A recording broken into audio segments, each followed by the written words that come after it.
Hello दोस्तों, नमस्ते, प्रणाम। मैं घूंघट वाली 960 अपने यूट्यूब चैनल में आप सभी का स्वागत करती हूँ। तो दोस्तों, आज मैं लेकर आई हूँ बहुत ही प्यारा चुटकुला नाच गीत।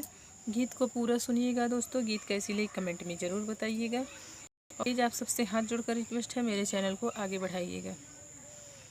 कोरा में बोलावई नाना दोइया हो, नाना दोइया हो, नाना नदी के भैया। कोरा में बोलावई नाना दोइया हो, नाना दोइया हो, सुना नाना नदी के भैया।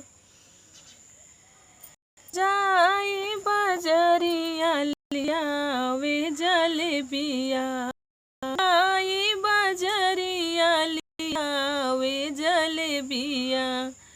हम का खियावई आधी रतिया हो, आधी रतिया हो, सुन नदी के भैया।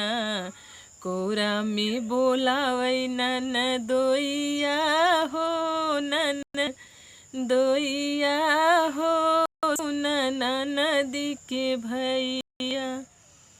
जाई बजरिया लियावे चुनरिया, जाई बजरिया लियावे चुनरिया। हम गिरावई आधी रतिया हो, आधी रतिया, सुन नदी के भैया। हम का पहे आधी रतिया ओ, आधी रतिया ओ, सुन नदी के भैया। कोरा बोलावई नन दोइया हो, नन दोइया हो, सुन नदी के भैया। जाई बजरिया लिया लिया, जाई बजरिया लिया वे पयलिया।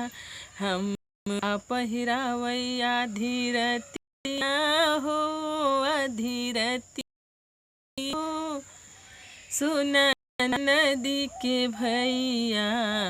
कोरा में बोलावई नैया हो, नैया हो, सुन नदी के भैया।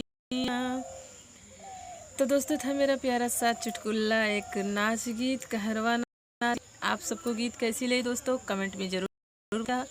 और प्लीज़ आप सबसे हाथ जोड़ है मेरे चैनल को आगे बढ़ाइएगा।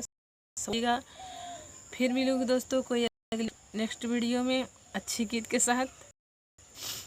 तब तक के लिए नमस्ते, प्रणाम।